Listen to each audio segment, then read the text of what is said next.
আসসালামু আলাইকুম। আজকে আমি আসলে নারী এবং পুরুষ উভয় বিষয়ে কথা বলবো, এবং আমার এই ভিডিওটা দেখার পর অনেকেরই মন মেজাজ চরম মাথা খারাপ হয়ে যেতে পারে। তাতে আই ডোন্ট কেয়ার। আমি খুব লজিক্যাল টাইপের মানুষ, আমি খুব লজিক্যালি কথা বলতে পছন্দ করি। যাই হোক, টাইম খুব লিমিটেড। সেটা হচ্ছে, আমাদের বাংলাদেশে বেশিরভাগ পুরুষরাই মেয়েদের কাপড় নিয়ে কথা বলে। মেয়েদের ইসলাম এইটা নেই, ইসলাম ওইটা নেই। তো আমি এখন ইসলাম অনুযায়ী পুরুষত্বটা কি সেটা বোঝাচ্ছি, শুনেন। পুরুষ হচ্ছে আশ্রয়দানকারী, দায়িত্বশীল পালনকারী, প্রতিপালনকারী, নিরাপত্তা দানকারী। আল্লাহ তাআলা পুরুষকে শক্তি দিয়েছেন একজন নারীকে নিরাপত্তা বিধান করার জন্য, তাকে নিরাপদভাবে রাখার জন্য।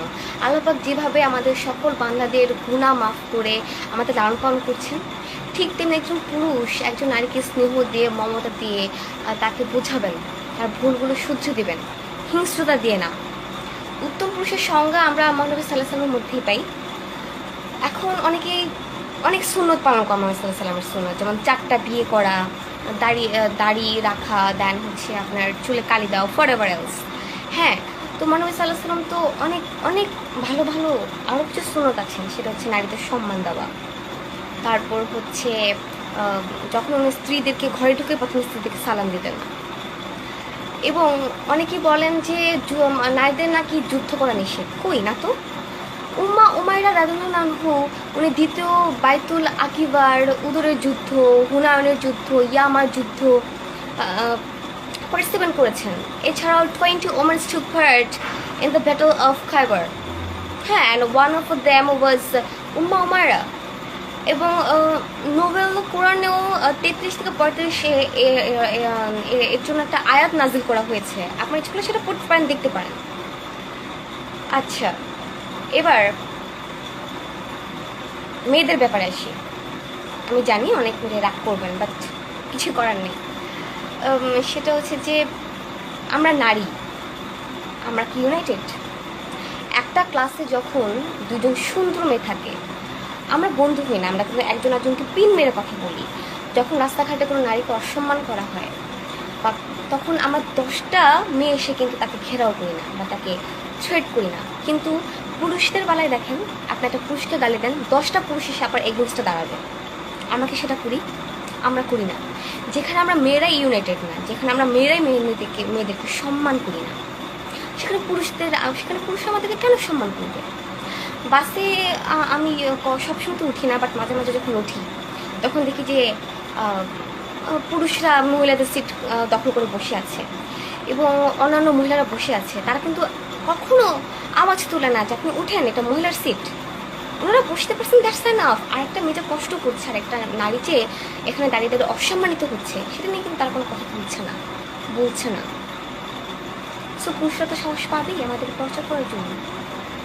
একজন শাশুড়ি যখন তার ছেলের বউকে টর্চার করে, উনি ভুলে যান যে সবার কোন একজন নারী, উনিও কারো না কারো স্ত্রী, উনিও এই স্টেজটা পার করে এসেছেন। এবং একজন ঘরের বউ যখন তার শাশুড়িকে অসম্মান করে, তার শ্বশুরকে অসম্মান করে, এবং স্বামীকে নিয়ে আলাদা হয়ে যেতে চায়, I have a question for you. তোমার এই স্বামী কি গাং দিয়ে ভেসে এসছে? তাকে কি তার মায়ের জন্ম দেয় নাই? তোমার স্বামীকে শ্রদ্ধা করার আগে, তাকে নিয়ে সংসার করার আগে, সবার আগে তার মাকে, তার বাবাকে সম্মান করতে হবে। তোমাকে সেটা করছো না। তুমি মনে করছো যে শাশুড়ির কাছ থেকে নিজের জামাইটাকে আলাদা করে নিলে যেন কত শান্তি, কত সুখে থাকতে পারবে। আসলে কি ব্যাপারটা তাই? হ্যাঁ, কতটা চিপ মেন্টালিটি আমরা মেয়েরা।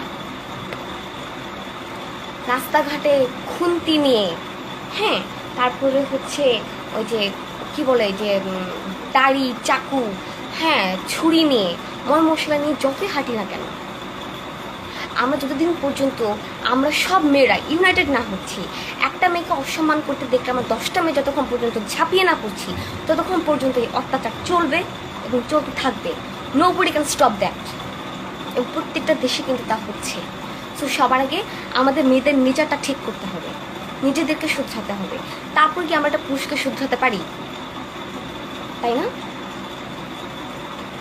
আশা করি আমার কথাগুলো লজিক্যালি চিন্তা করবে। পয়লা বৈশাখে যে কাজটা হয়েছে সেটা অবশ্যই দুর্দান্ত খারাপ একটা কাজ। এরকম একটা সিচুয়েশনে কখনোই আপনার উচিত হয়নি শুধুমাত্র আপনার স্বামী এবং বাচ্চাকে নিয়ে যাওয়া। সবারই কিন্তু সম্মানটাকে রক্ষা করতে হবে।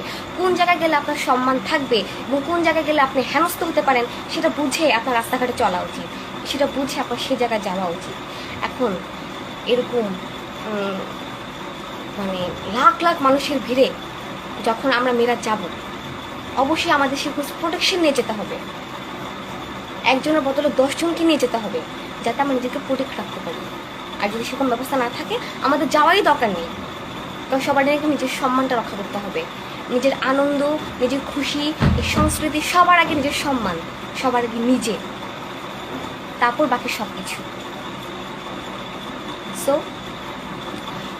আজ আসি, ভালো থাকবেন এবং আমার কথাগুলো ঠান্ডা মাথায় যুক্তি দিয়ে চিন্তা করবেন, ছেলেরাও মেয়েরাও।